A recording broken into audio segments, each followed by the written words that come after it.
Assalamualaikum warahmatullahi wabarakatuh. Alhamdulillah sampai sekarang saya masih selamat dan masih diberi kesehatan oleh Allah Subhanahu wa taala. Di sini saya ingin menanggapi tentang pernyataan Ibu Putri tentang netizen. Saya nggak tahu ini ya, yang ditujukan oleh Mbak Putri netizen siapa ya, yang mengacaukan kefokusan. Ibu Putri mengatakan di awal media kalau suara dari netizen itu hanya sumbang suara. Ini Bu, saya di sini menghormati Ibu sebagai kuasa hukum ya. Ibu sendiri mengatakan, Ibu sendiri ini kecewa sama pihak kepolisian karena kedatangan Ibu waktu ketemu Kapolda Jabar dicegah, ditolak. Yang kedua, Ibu merasa bingung kok ini 2 DPO dihilangkan sejak ketemunya si Peggy Setiawan yang dia bekerja di kuli bangunan nih. Nah, sekarang Ibu ini saya lihat semakin berubah Bu ya, kayak makin redup. Bahkan si Hotman Paris pun saya lihat kayak makin ke masalah yang lain, pindah ke masalah yang lain. Jadi berilah kita ini Bu, suatu keterangan yang lebih jelas gitu loh Bu. Karena apa? Kuasa hukum dari Peggy Setiawan pun saya setuju. Karena apa? DPO yang ditujukan kepada Peggy Setiawan itu tidak persis sama yang dikatakan oleh kertas DPO itu, Peggy Perong atau Peggy Setiawan saja Bu. Sekarang masuk akalnya gini Bu, seorang intelijen ya untuk mencari kasus itu mempunyai ilmu yang tinggi Bu. Masa selama itu 8 tahun hanya bisa menangkap seorang kuli bangunan, terus bukti-buktinya hanya sebuah raport yang mau diperiksa Bu ya. Yang kedua, saya ingin menanggapi tentang Linda. Linda ini videonya banyak sekali ya yang ngirim ke saya tentang Linda. Linda ini kesurupan beneran apa enggak gitu kan. Ini ya, saya agak ketawa waktu Linda itu ada videonya yang bilang kayak gini, netizen kalau ingin mengungkap kasus panggil saja itu setannya, kalau ngomong sama orangnya sama aja kayak orang gila. Ini netizen bukan yang menghina loh ya, dia sendiri akhirnya yang menghina. Berarti dia orang nggak waras dong.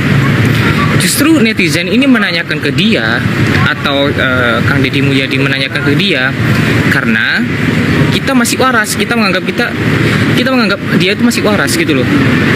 Kok bisa dia bilang begitu? Akhirnya apa? Menimbulkan banyak netizen menghina dia bahwa dia itu orang yang nggak waras karena memakai ilmu-ilmu kesurupan itu kan.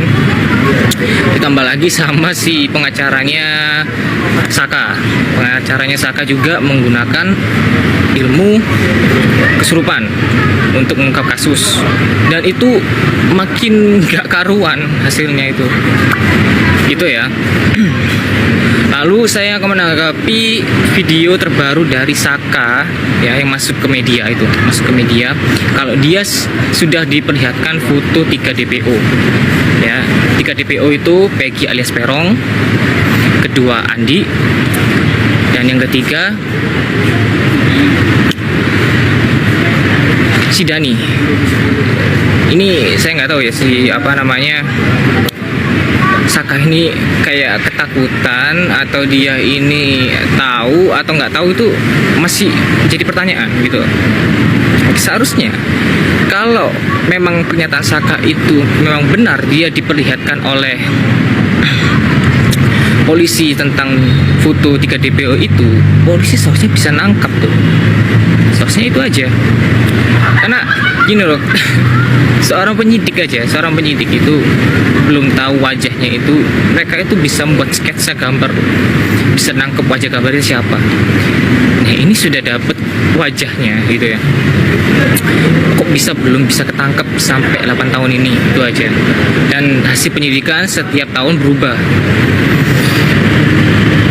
Dan Saka ini kayaknya harus perlu dilindungi. Dia itu kayaknya ketakutan atau gimana untuk tentang kasusnya ini. Ditambah lagi saya melihat ada seorang cewek video itu ya yang bikin kalau kasus ini tuh ada hubungannya dengan bandar narkoba yang diurus oleh bapaknya almarhum Eki. gitu ya. Jadi kalau misalnya ini sampai ada sangkut pautnya dengan bandar narkoba, ini ke masalah kecil. Seharusnya ini sampai presiden harus turun tangan. Karena seorang bandar narkoba itu pasti uangnya banyak.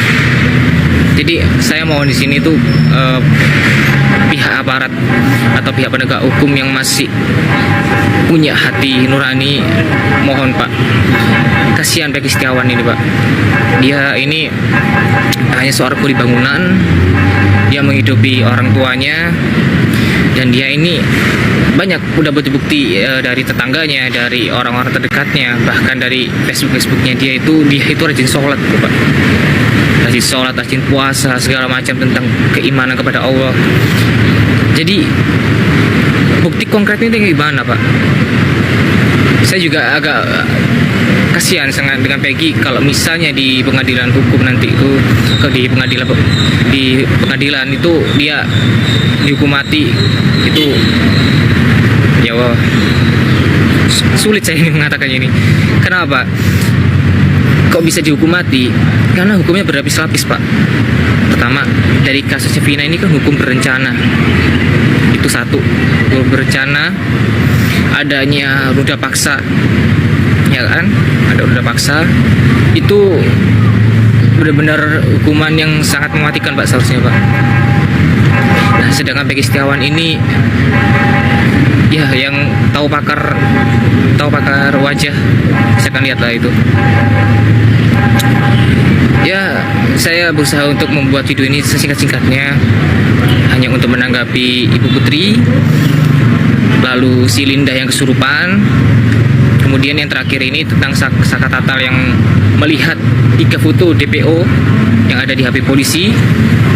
Jadi seharusnya ini sudah menjadi titik terang untuk berakhirnya kasus Vina ini.